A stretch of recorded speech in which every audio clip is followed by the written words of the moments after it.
office, di ba? Wala ka kami office. Ba't wala kayong office? Wala. Ano yun? Magsasara na kasing school. Ano yung school yan? Ano? Ano yung school? Testa. Hindi na nasa Rantes, ha? Pwede. Bakit? Depende sa presidente.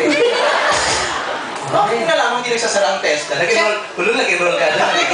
Kung naman nag-enroll ka doon, kaklase mo to, kurso niya well-being.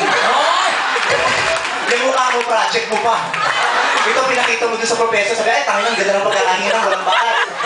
Hindi ako nag-enroll doon. Ano ba, yung enroll mo, ayun ang project mo, thesis mo to, no?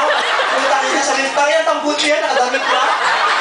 Ano yan? Wala ka naman sabi maayos sa akin kanina pa. O, sabi nakita ka ba maayos? Hoy, nag-ayos ako 1 hour. Nag-makeup ako, nag-ayos ako. O kaya nga, nag-ayos ka 1 hour, kung yung 30 days mo, baka may napala ka. Bakit ang maganda naman? Kung nagay mo ka 1 hour, ako nga 2 hours, no? Kung tangin na, Bakit maganda ka? hindi ako maganda, pero nung nakita ko yung mukha mo, sabi ko, tangin na, perfect ko pala. Maganda naman. Ikaw ba ganyan? Hindi kang damit nito, oh. Putang ina yan. Alika nga doon nga sa dulo. Bakit? Tago buwak tayo. Ay, bakit? Putang ina. Bakit hindi mahaba yung buhok mo dati, ah? Hindi yung mga tao doon nagulumihanan nung pagpasok. Tapos may aga-aga pa, pre-Halloween na.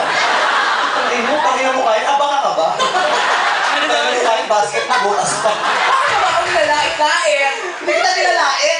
Explain ko lang sa sarili ko ano ba yung nakikita ko sa'yo. Eh, kung nga, sa labas nakalagay, vice ganda. Asan yung ganda? O di nasa labas, pinasok ko ba? Hala!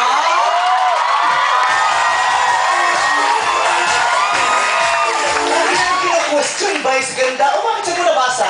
Sa labas! O doon ka magreklamo. Unfair kasi ako magical lang, walang dugdong. Sa Wala vice akong ganda. pakialam kung unfair, hindi naman ako nag-desisyon yan. Ano, ako ba nagpapalagay dyan paghapon? Kahit naman ako, hindi ko alam eh, nag-claim ba akong maganda ako? Kahit ako pagdating ko dyan, basa ko, vice ganda. Sabi ko, talaga lang ha. Kaya nagtanong rin ako sa sarili, maganda ba ako? Kaya nanalamin ako, pag sarili ko sarili, putang ina, may picture ka!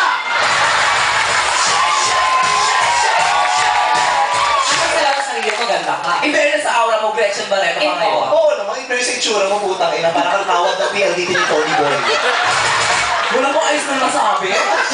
May kilala mo, Gretchen, PLDT ni Tony Boy. O, iba ka na lang. Ano? Pia Guanyo. Oo, putang ina. Pia Guanyo, tapos? Maniwala naman. Bakit? Kahit ano sabihin mo sa akin, hindi ako apektado. Bakit? Nakita na kita, no? Ikaw ang pamantayan ko ng kapangitan. Kahit ano, hindi ako apektado, wag lang katulad mo. Bakit ako? Hindi ka pangit, pero yung itsura mo, putang na nakakabigla. Bakla, Bob Marley, bakla na. Si Bob Marley, bakla na. Putang ina, gusto ko maging reggae, tapos nagbakla. At least ikaw Pia Guanyo, oh. Ikaw din naman Pia ka, di ba? Pia. Oo. Pia pusit. Ikaw yung lotion mo, mukhang tinta lang pinahit mo. Pia pusit. I'm not affected. Oo, patay ka na eh. Wala ka ng buhay, wala ka ng kaluluwa.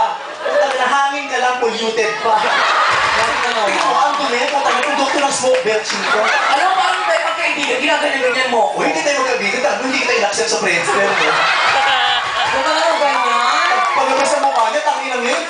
Pati computer ko, nasira. Bakit? Picture pa lang, may virus na. Kaya nakit ko, reboot! Tangin lang yan. Nakakapag-computer ang kabayo? O hindi ako, di hinete ko. Puro na naman. Bakit sagot? Pugi ka lang, nag-show pa.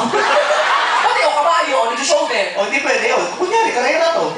Kasi gusto ka ng ganyan, nalalaglag lang sa suso mo, wala ka kasing suso. O ikaw, nagpintas ka ba? Ano, pagpadating ng kilo? Saka ako, Pusit, bakit? May naghanap sa'yo. sino? Suka, adobohin ka lang. Alam ko lang na ito kasama ko ngayon, hindi na ako nag-ayos. Bakit naman? Ang sa'yo yung makeup ko eh. Sabi ko kailangan maganda ako. Eh, nandito to. Puta rin na. Maganda ako, hello? Bakit ako Beyonce? Ano ako? Diyosa muna ako. Diyosa? O, Diyosa. Ng ano? Nakabayo. Ikaw nga, pusit ka na. Alipin ako. May lahi kasi siya, kaya ganyan yung kulay niya. Wala nang baluga. At least maganda. Sino sabi? Ako. Maganda ka? Oo. Buti na lang nag-iisa ka. Ito ang dami mo na. Anong gulo ng Pilipinas? Kaya nag-rebelde ang MILF dahil dito eh. Bakit? Oo, sabi ng MILF, tangina, pati yan, hindi magawa ng problem ng asenso ng gobyerno, mamundok na lang tayo. Kung ito lang naman ang pangkaraniwang tao, magre-rebelde talaga sila. Hindi ko kaibigan ka, dapat di ba ko Oo nga, sabi ka ka. naman. Sabihin mo yung totoo, hindi Hindi kita kaibigan, dahil kung kaibigan kita, nasabihin kita ng tamang damit mo ngayon. Naka-orange ka pa, takot ka bang tumawid?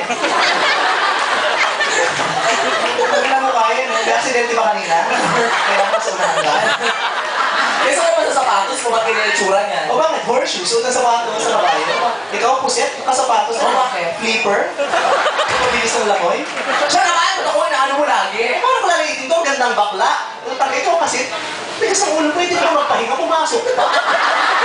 Parang mo naman, naaani siya ng takumpay ngayon. Magpasalamat ka, pumasok ako ngayon. Putang ina, magpasalamat ka. Pumasok ka talaga, dahil kung di ka pumasok, Diyos ko, ang laki na nagawa ko sa buhay ko. O, di ba? Pag mula nung dumating ka, gumaan ang pakiramdam ko sa sarili ko. Bakit naman? Wala, ang dami kong problema eh. Nung nakita ko to, nawala. Sabi ko, tangina, may mas mabigat pa pala. Ay, bakit ka naman? Hindi naman siya problemadong tao. Kaya kayo kung sino may problema ngayon, butang natitigan nyo lang to. Tapos iisipin nyo mahal kayo ng Diyos. Dahil kung di kayo mahal ng Diyos, malamang ganito rin kayo ngayon. Wala, baka pangit mo talaga. Oo, siya pangit. Di ba pangit? Nagkata yung mukha mo, eh hindi pang dito.